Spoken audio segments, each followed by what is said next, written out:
I started as the office manager, and then we became business partners. If you get a chance to be close to the sun, work with a CEO, a chairman, somebody in a senior position. What people don't see is you want to be the assistant of the assistant of the assistant. You have to be. Not the junior manager. Hell, I'd rather be his personal trainer. However close you can get. You should do it. You must do it. Like, that was a big lesson for me. And I just started to study every paper that went in the office, every paper that went out, just listening, learning, creating a network with everyone coming to see him, learning how to build relationships. Like, it was the best training I could have ever asked for. And by the end of my 4 years with him, we ended up being business partners. I don't think I've ever had such a close, intimate relationship with any of my authors as I do today. Maha and I have worked together for almost a decade at this point, right? Yep. Today, we are going to be talking about her new book. I'm super excited about talking about the 7 Rules of Self-Reliance. I'm excited that Maha is here. And I think now for the next 2 to 3 minutes, Maha, like always, I always like to say, like, comic book number 1, origin story. Like, who are you and why did you write this book? Well, first of all, Gary, being here is extraordinarily special to me, not just because of our relationship, but because all the things I've learned from you. So I want to start by saying thank you. And there's a big piece of you in that book. And I know listeners will resonate with some of the stuff I write about in the book about Gary. Okay, born and raised in Minnesota. I'm 100% Egyptian. Yes. I lived in a very small town in Minnesota where I was the poster child for diversity. There was a lot of like blonde hair and blue-eyed people in Minnesota. Yes. I lived in Minnesota till I was 27. I worked at General Mills. I worked in sports marketing. I worked in the coolest brands. But my mother was sick. At 14, she had multiple sclerosis. And for a long time, my parents, who are both Egyptian, wanted to go back to Egypt. So at 27, I moved back to Egypt. And I didn't speak the language, didn't have any friends. At 27, you're a professional. So like, you are working. I didn't have a network professionally or personally to lean on, except for my family. And I needed to find a job. And I'm like, okay, I'm going to go work at a Pepsi, a Coca-Cola, a P&G, an American company in Cairo. Right. You and I grew up in that era where, for everybody who's listening, now there's being a creator. Now there's startups. Yeah. Now there's sports marketing. Now there's all these things. But in our era, if you were like somewhat creative, like you are, like I am, like these consumer packaged good companies was the it job. Was an it job. The marketing, especially when you go international. Yeah. So 1997, just to put everyone in context, it's 1997. I wanted to get a brand marketing job, couldn't find one, but I got offered to be the office manager for a local Billionaire. And I went home and I was devastated. I told my dad, like, I can't believe I'm going to be an office manager. I had this cool job at General Mills. I have my master's degree. I'm overqualified. This is the worst. Is that what women in the Middle East are? Secretaries. And my dad had a vision that I didn't have. He said, listen, girl, you just moved here. You don't know anybody. The office manager in the Middle East is like the chief of staff in the US. You should go in, put your head down, prove to him that you can do more than this job, but you have to listen and learn first. And I didn't have his insight. I took his advice, and it changed the trajectory of my life. One of the things I always say is like, it's funny, my content inside out over this decade. I know that story. We have never really actually in the backseat of a car or traveling together talked about this that I recall. I always tell kids, get as close to the sun as possible. You can, you have to. I believe today, right this nanosecond, where kids with talent, have real optionality, right? Last night, Jets win. I'm ecstatic. Yeah. It's 11:30 at night. Like the game's over. Yet, I go, grab a water. A kid comes up to me, GaryVee, can I get a selfie? Yes. GaryVee, can I ask you a question? My brother and I are going to start a real estate company. This kid's like 19 to 23. My brother and I are starting a real estate company tomorrow, like ASAP. Like, what's your advice? And I looked him dead in the face and said, get a job for a year. Yep. Because it was just so clear to me in a nanosecond. I'm like, what are these two characters going to do? Yeah, I mean, if that kid could go get coffee for somebody important, for somebody at Related Real Estate, get coffee for 1 year. The next day, the likelihood of his business being good is 1,000,000,000% better. I mean, I learned so much. Like, no job is beneath you. If you get a chance to be close to the sun, work with a CEO, a chairman, somebody in a senior position, you learn about the ins and outs of the business, what matters, how they tick, how they operate. Or you love nightlife and somebody just opened up a hot group and you just want to be a bar, you just get there. Get in. And by the way, I was about to say, notice what I was about to say. I was about to say bartender, I pulled it back. No. the assistant. The assistant to the assistant, like the closer to the sun. Noah at Tao Group, don't get a job at Tao at bartending, though I'm sure that's fine. If you have goals to be Noah, what people don't see is you want to be the assistant of the assistant of the assistant. You have to be. Not the junior manager. Like if I could be the junior manager at a company like that, or the assistant of the assistant, if I want to be the Noah, if I want to be the Eugene, if I want to be the Scott at Zero Bond, if I want to be own a private club and I want to work at Zero Bond, like one day I want to build a nightlife entertainment empire. I don't want to work at Zero Bond. I want to work for Scott, even if I'm very far away. Hell, I'd rather be his personal trainer. Yeah. How about that? His hitting coach at tennis. However close you can get. You should do it. You must do it. Like that was a big lesson for me. And I just started to study every paper that went in the office, every paper that went out, just listening, learning, creating a network with everyone coming to see him, learning how to build relationships. Like it was the best training I could have ever asked for. And by the end of my 4 years with him, we ended up being business partners. I ended up working on the largest IPO in the history of Egypt, the largest acquisition in the history of Egypt. I started as the office manager, and then we became business partners. And because I was willing to put my head down, put aside my ego, put in the hard work, and let that what speaks for itself. And I didn't have that foresight. Then I stayed in the Middle East for 23 years. Can I interrupt you real quick? Yes. Team, I have a new acronym I want to make some content on. Literally because of this. I just have to do more of this because I need to make new content. I want to come out with something like how I would approach starting your career. The acronym is LOVE. Work close to the sun during your time with the sun. L, learn. O, observe, similar but different. Yeah. V, bring value. Bring value, so it's value. And E, execute. I'll break it down in a separate video. That's incredible. I'm excited about it. Go ahead. That's so true. Anyways, I ended up staying in the Middle East. I had opened up Weber Shandwick's as a big PR firm, opened in 18 offices for them in the Middle East, which I brokered that deal with Naguib and somebody else in the region, actually McCann Erickson in the region.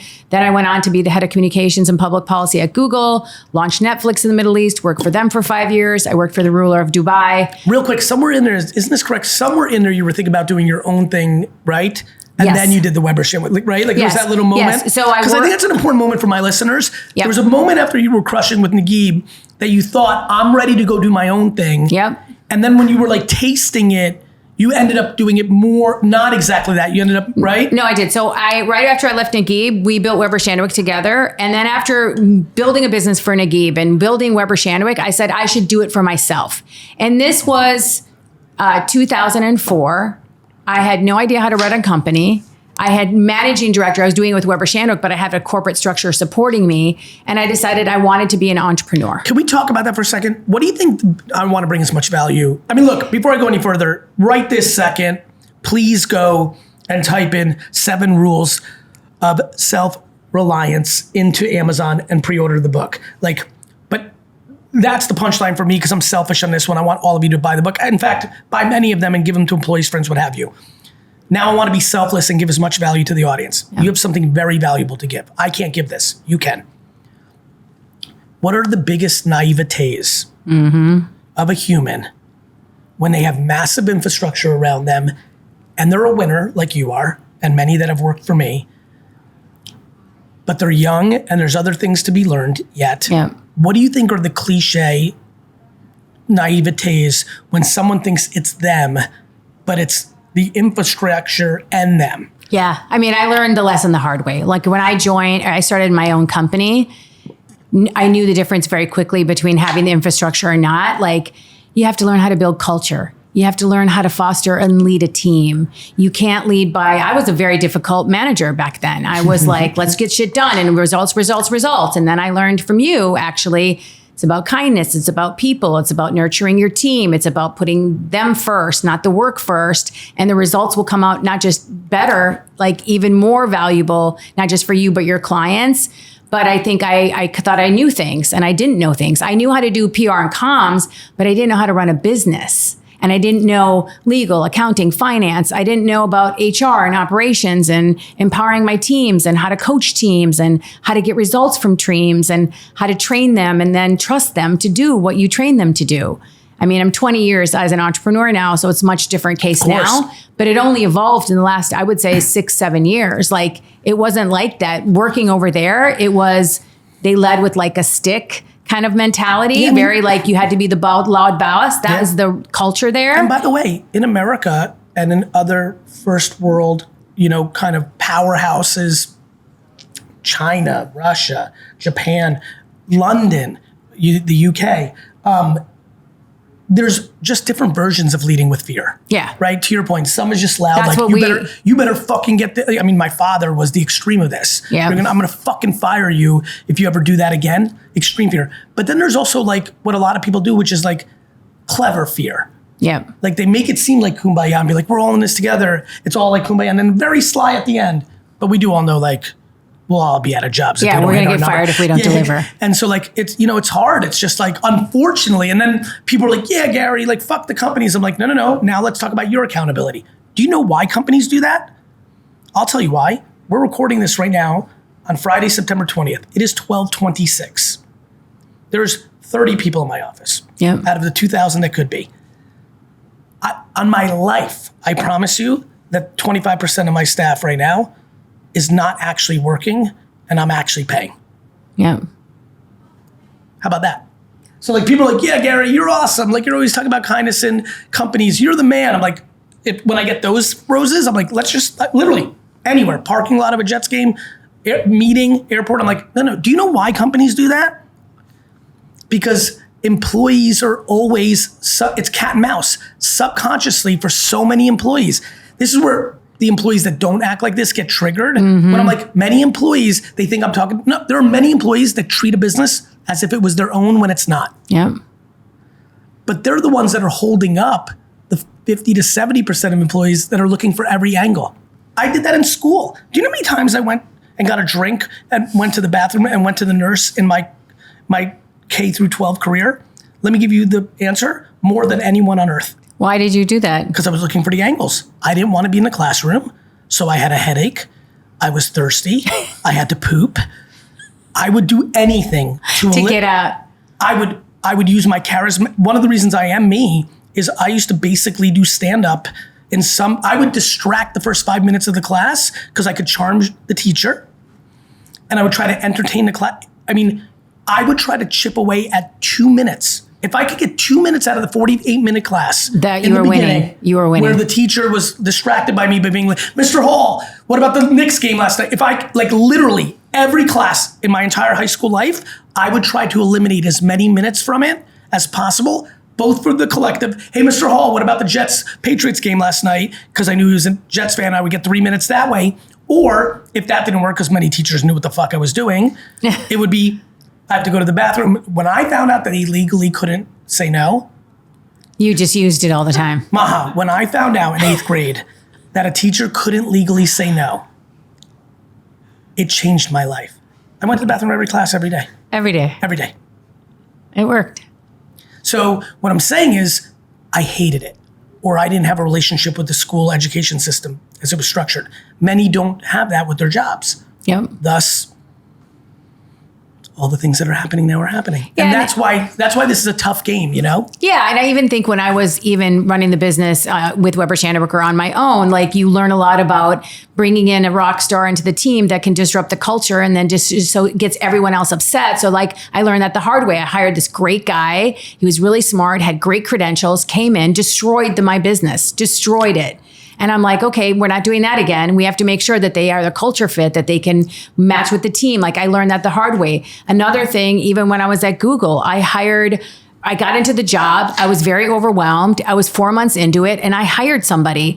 And it was a big mistake because by the time I actually learned what the role is and what the scope of the job was, I realized who I needed to hire as a team member and what skills and talents did they need. And I ended up having to fire her. It wasn't her fault, but it's better to have an empty chair than have the wrong person in the chair. Great quote.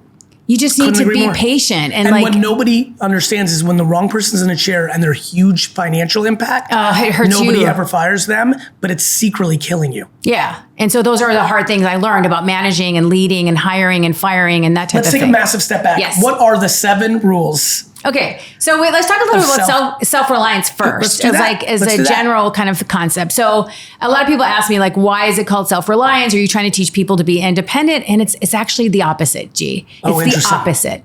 What I'm trying to say is, what if you became valuable by knowing things, by having relationships, by having experience? If you relied on yourself to put yourself on the best foot forward, you can bring value to other people and be dispensable.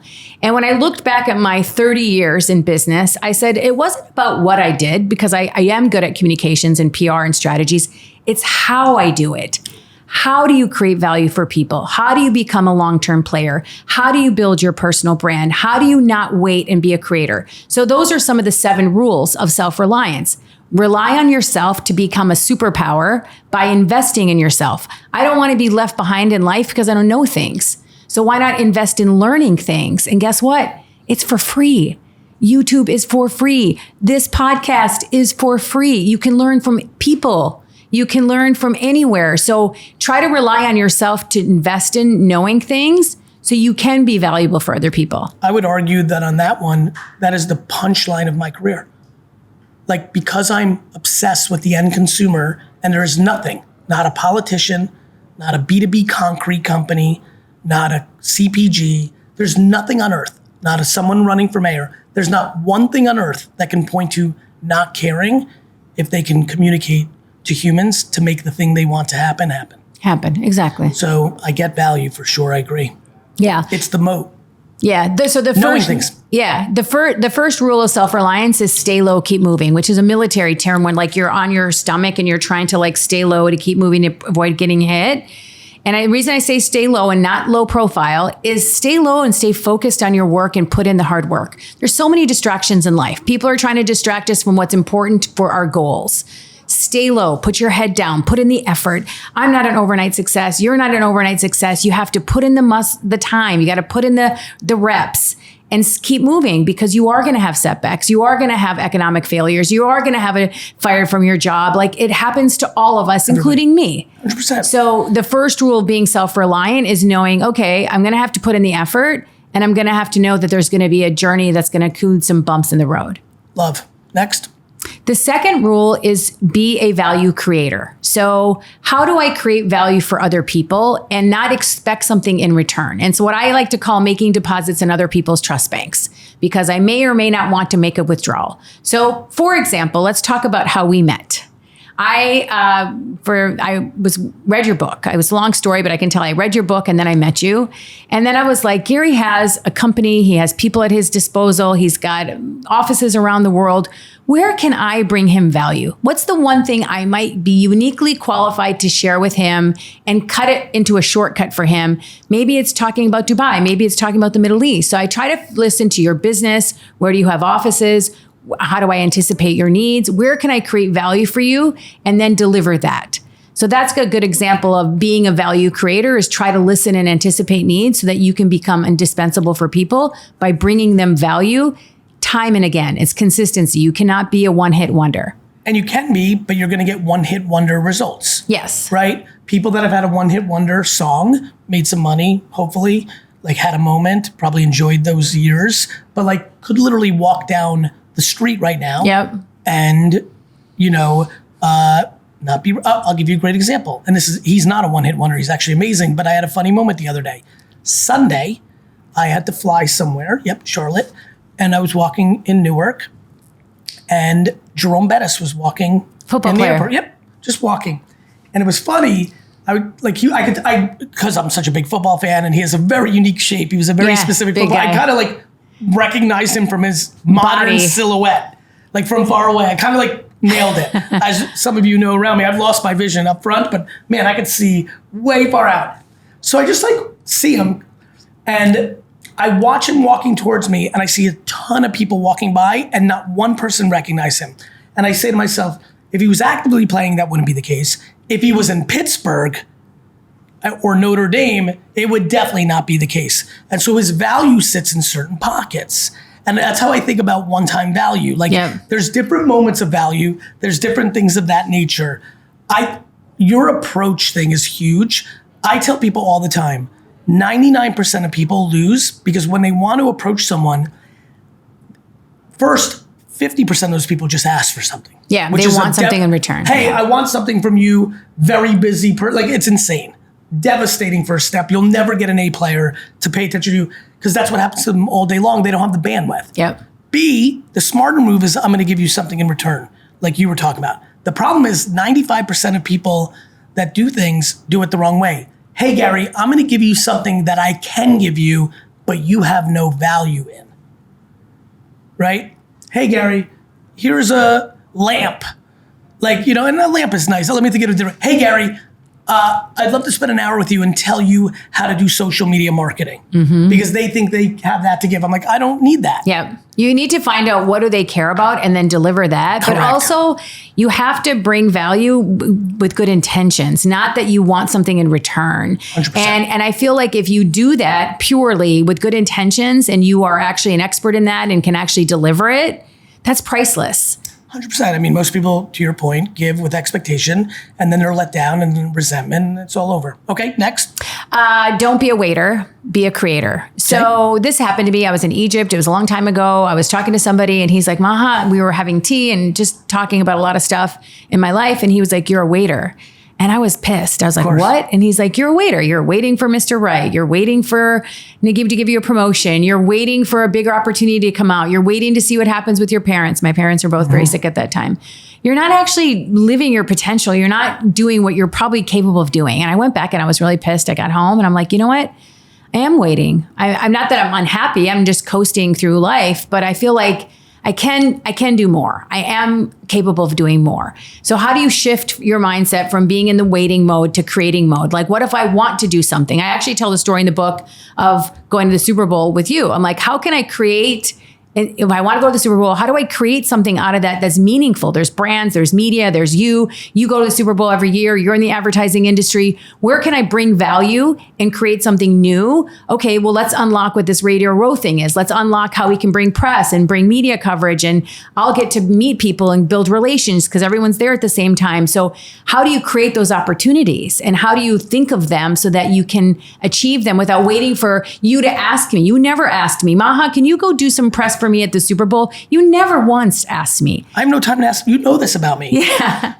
You know this because you're on the other side of this. I'm the greatest client ever. No, seriously, you never ask us for anything. I'm not happy about it. Yeah. This is not just you. I'm talking about my life. I am so busy. It's in client term. I'm like, hey, people, this will, because a lot of you are not clients to many different people. Let me give you the day-to-day comp. Everybody listening right now can understand what I'm about to say. Do you know many of you right now are signed up to services that are banging you every month and you haven't canceled it even though you're not using it? You know my favorite one, the streaming services. There's somebody right now listening that literally has Paramount Plus and hasn't gone on it in 7 months and can actually use that $10 or whatever back. I'm like that on big stuff. I'm so busy. To your point, the reason you and I still work together versus all the other people that eventually I get around to it, I'm like, you know what? I don't want to pay for something. Hey, Johnny, sorry. This is my favorite call, by the way. Yeah. When you're doing the right thing and you hate firing, there's always my favorite thing, which is peace of mind. Hey, Johnny, I don't want to work together anymore. I apologize, but I'm giving you notice. Whoa, go, Gary. I'm like, Johnny, I've been paying you for 9 months. I haven't even heard from you. What do you mean, whoa? You know and what? The meeting's over. Like literally immediately, Johnny's like, all right, thank you, Gary, for so much for everything.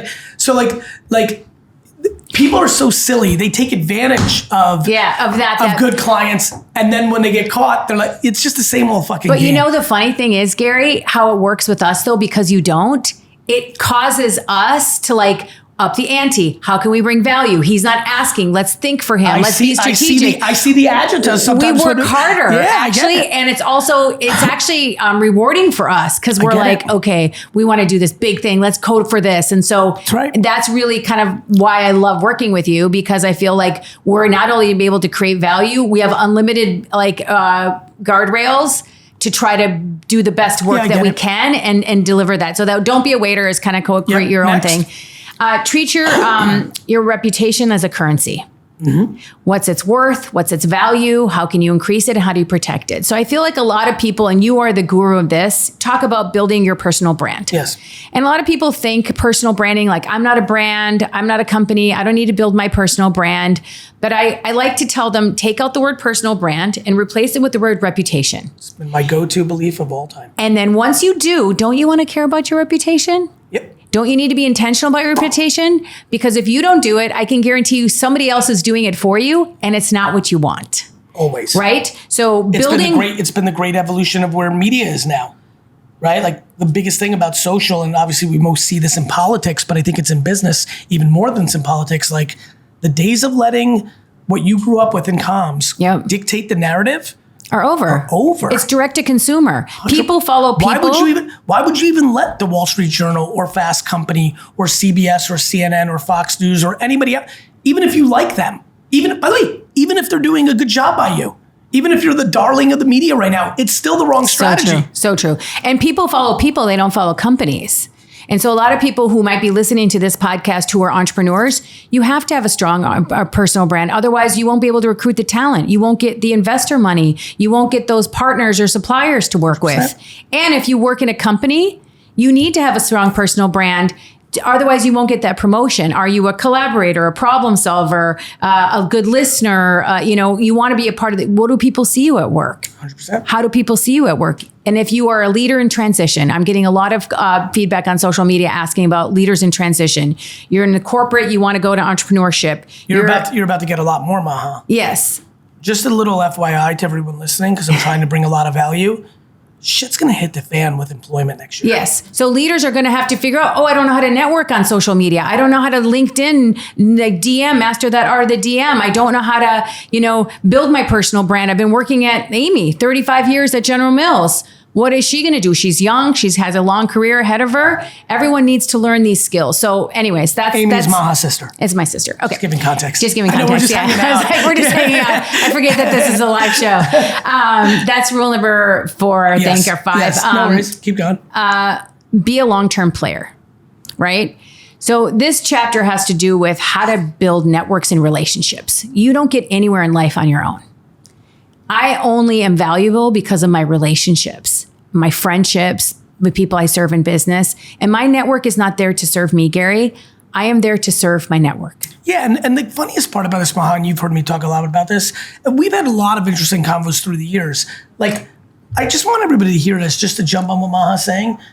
By being selfless, it actually it will give you everything you want selfishly. Like if you're genuinely doing right, especially by important and good people, if you can find important and good people, and important is subjective and good is subjective, but it's unbelievable to me, like how people don't understand this. Like giving value is inherently the most selfish thing you can do. It always works out. It always works. And when people are like, Gary, you're wrong. I get this all the time. Like I'll inevitably get 10 DMs about this.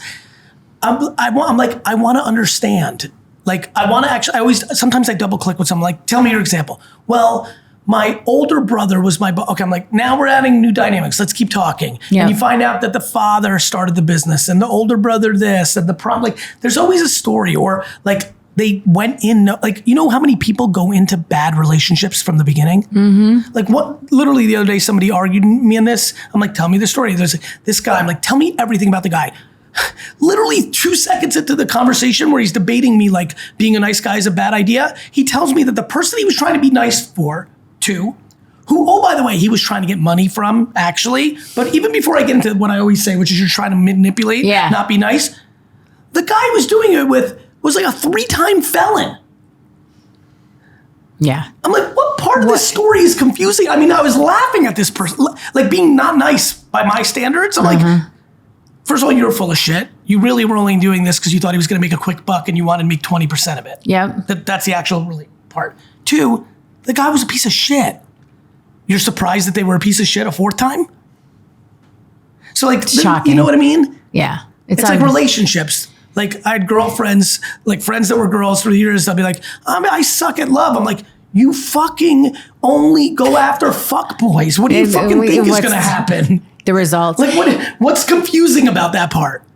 Yeah. And I think learning how to build relationships with people is really important. And then how do you do it through one-to-many? Is it, sharing their work on social media, commenting on their posts? That's a low lift thing you can do to keep your networks warm and to talk to them and find out what they care about and maybe send them an article or something interesting. Introduce them to somebody. Being a super connector, by the way, that's huge. That one, I'll be honest with you, that is a real revelation to me. And you know this, and and I know you well enough to know that you really know this.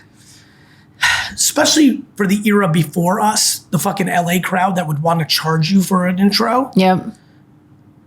The super connector thing's real, and I want everyone to hear this. If you think your value's based on who you know, and you're scared, like, for example, I can tell you right now, from the perspective of me being me, through my life, many people have been scared to introduce me to people because they knew the second that person met me that they would like me more than that person, and that person was trying to like keep me in their orbit, and they knew that like that would never pays off. So if you get a chance to introduce A to B and are worried that you're going to be left out, don't.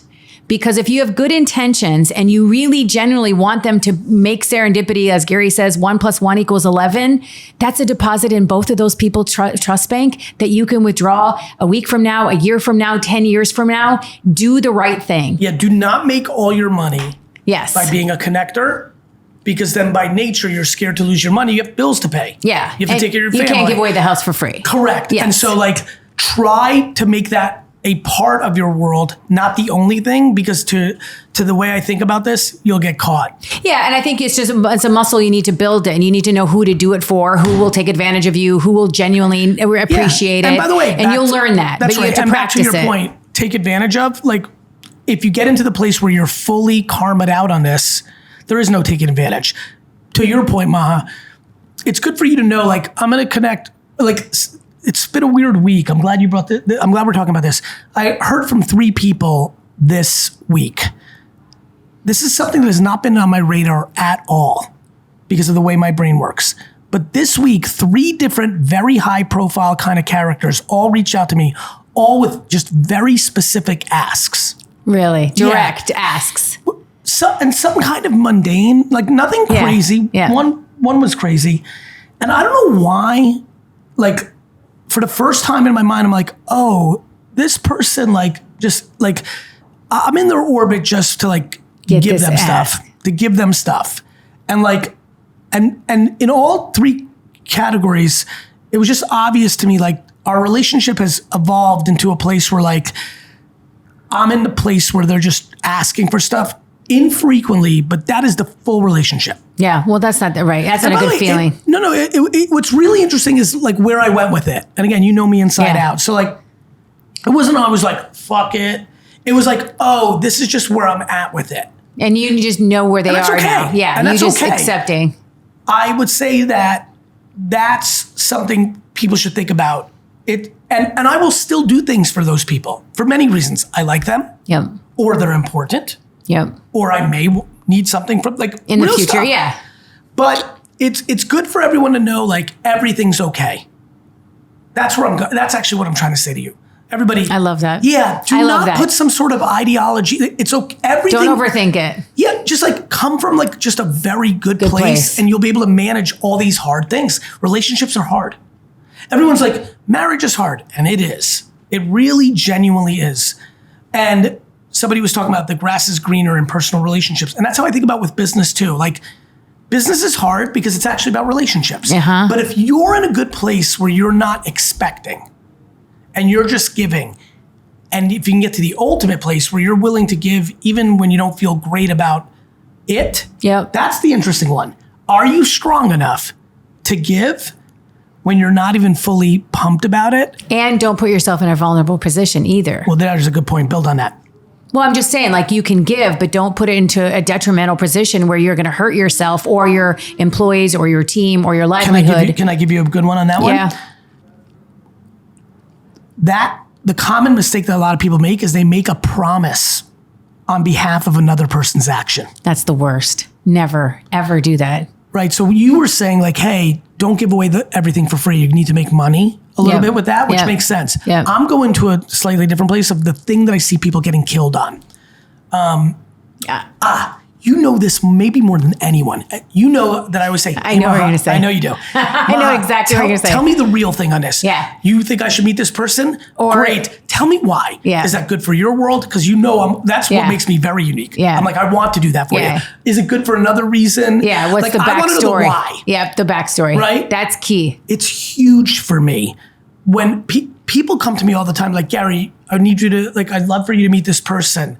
And I'm like, why? They're like, it's a great person. But then when I meet that person, it's very clear to me. Like, literally, some people are so not smart. Yeah. They're like, Gary, thank you so much for, taking this meeting with me. Greg set it up. As you know, me and Greg are about to do this huge deal. I'm like, I sure don't. Yeah. Because Greg's a fucking idiot. Yeah, and he didn't tell me. Yeah. Like, you know what I mean? Yeah, like, and it comes out. And by the way, because so many people do the wrong thing, and now I'm so busy, it's harder for me to say yes. You know this about me as well. Yep. I say no much more now. I can't help it. Yep. And I know that some people on the other side, when I'll say no, there's been people that come to me desperate. They're like, Gary, like the 9th time, they're like, Gary, I want to be upfront with you. I kind of promised this person that I could get them 15 with you. Oh my God. Because they're real. Like, and like, I'm like, and then you're in a position. And then you why know would you me, do I'm that? a fucking idiot and I do it. Yeah. Like a fucking asshole. But for the people that are on the other side that are the Greg in this scenario, like, do not promise something that is required by someone else's action, because it will often backfire on one, if not both people that are involved in you being the middleman. When you said yes, you don't feel like you're enabling bad behavior? I do. But you know me, I'm incredibly good at enabling bad behavior. Because Gary likes to do the right thing and like help that person out and then deal with the consequences. Where I am finally growing up is I used to think that was always coming out of me. And now I realize it's coming out of my top 20%. No, yes, but I knew I was losing money or time or emotion, and I knew they were fucking themselves because we would never be ultimately that close because they were transacting on me, not relationship building on me. Yep. And I still would do it because I knew I could really help them maybe if they knew what to do with it after. Now what I know is happening, especially as my organization, because before it was just me. Yeah. Now that I have a huge organization, now bad behavior in any shape or form There's no time for that. is because it's coming out of the top 20% around me. Yep. Every bad decision I make hurts you, hurts Dustin, hurts Andy, hurts Sid, hurts Yudkin, hurts Marcus. Yep. Because I've been able to make this shift, that there's another. It's incredible. Yeah, and it took me a long time. I would say Even this, I've been with you for a long time. You've changed remarkably. A lot. You know, yeah. look, my personal, and so have I. I've learned. Yes, you Yeah. have. Yeah. A lot has gotten into that, but I can tell you professionally. Yeah. The last 20, even kind of what I'm setting up 2025 to do, it has a lot more to do with my inability to financially and emotionally reward the 20% of people that I think are doing right by me. Yep. And that's different than the fact that that I lose. I've lived my whole life leaving extraordinary emotion and money on the table. That's always been comfortable to me. It's not how I live my life. Because you're a long-term player. And I'm kind of just like, You're a I'm long-term weird player. Dude. Yes, I'm the most long-term player. And even if my long-term strategy doesn't work out, I feel comfortable in how I live my life. Yep. But now that I understand there's collateral damage to that. Yep. And just joy. It's not just you. And just joy. Because Yep. the top 20% that I like are not joyous. So like it's interesting times in my world as well. Yeah, Anyway, so going back to the book, Long-Term Player, about networking, there's a whole playbook in there about how to network in today's world on Zoom, if you're in a remote environment, in person, at events, playbooks for that. But one of the things I talk about in the book is to master the art of the DM. And the reason I'm sitting here in this office today is because I sent a DM. That's how I met Gary. Gary had interviewed an author called Cy Wakeman. I DM'd her. I invited her to Egypt. She had a videographer that actually worked for Gary. That is the videographer that got me into this office. And the rest is history. So, and full circle, both of us have quotes in your book on the back here. yes. So cool. Yeah. So I feel like it's really important to know how to network and build those relationships, and also know that the art of the DM, it works. Even for business, it works. 5 minutes to go in the podcast. 2 things to say. 1, please everybody get the book, 7 Rules of Self-Reliance. Maha, remind me, when are we posting this podcast versus the date? It'll be out. We're doing, So it's already you can out. go right now. Yep. You can literally one more time, Google or go to Amazon or wherever you want to go, 7 Rules of Self-Reliance. 5 minutes to go. And again, I think why I kind of like did this interview this way, I'm sure for a lot of you, you've already probably thought of like, oh, wow, Maha and Gary have a lot of overlap. And obviously, we've also been around. Like I was going to say, most of what I've learned. It's really, I'll be very honest with you, I'm getting a little emotional listening to you because I also, like, I'm not looking to pat myself in the back, but I'd be lying if I didn't say this feels nice to me because I know the level of impact I've had on a lot of things you've brought up here. Extraordinary amount, Gary. It's the first thing I thought of when I came in the door today. I'm like, I wouldn't be here and I wouldn't be writing this book. And I remember when I sat in this office, December 20th, 2015, 2016, and I said, I have a dream. I want to write a book. And you're like, stay with me. I'm going to teach you things. I'm going to teach you about business. I'm going to teach you about a lot of things. And I've learned about empathetic leadership, about kindness in business, about not big timing people, about putting your team and your culture first before results. And all good things happen when you are patient. 100%. And the last chapter of the book is called No Regrets. It's the story of my parents. I was 14 when my mom got MS. And then several years later, 7 years later, my dad got ALS. And all the cards were against me. I was living in a foreign country. Egypt was foreign to me. Both of my parents were 100% handicapped. I was a full-time caretaker. I was working for this billionaire who was working me like a dog. I had everything going against me. And I said, I'm going to rely on myself to build a future for myself and build the career for myself and do the right decisions for my parents and let them live with dignity. And I'm going to be something someday. I'm just going to have to put in the work. Yep. And I spent 23 years overseas. I moved back to the US in 2020. I've been here now for 4 years. I built a company. I have a remote team. And I'm just really full of gratitude, not only for your time and for me being here, but so many stories in this book, you guys. If you want to know how I met Gary, how I worked for 1.5 years for Gary for free before I got a contract, how I learned to create value for other people, how I learned to be a long-term player, how I learned to network through DM, how I learned to be a lifelong learner and be culturally relevant and always learn. You guys need to get this book. And I'm really, Good news. really... They're going to get the book. Like, honestly, I know this podcast. I know this community. I think everyone can tell, literally besides my own book. And Matt Higgins, don't be mad, but like, this is the book that I most want people to buy that's ever been with me, that's been around me. Big plug for Burn the Boats. Go get that too. It's two bucks. It's not going to cost that much. Maha, vulnerable moment. Because I think that's something I continue to lean in more. And I think this might even be selfish because I'm curious, but I think this can help people, which is why I'm asking here and not in a private setting. Of the things that you write about in this book and or of the thing that you didn't feel like you were strong enough to add an 8th rule because you didn't want to be full of shit because you're not there yet. As you sit here right now as a human on and off the field, personal life, professional life, if I could snap and you would be better at it, like what do you think is sitting, like I continue to talk about even this new profound new version of myself and you and Dustin being in the room. I know you guys know I'm evolving a lot and it's going in a better direction. I still say often, I'm like, the firing still not there. And like candor, I'm getting better, but it's still fucking hard. Whether it's one of these 7 things or something altogether off the reservation, I think more vulnerability of people that people admire. And I'm sure you've picked up a lot of admiration from listeners during this podcast. What do you think you'd like to be like truly you're like, fuck, this is still a weakness in my game? It's easy. Building and scaling a business.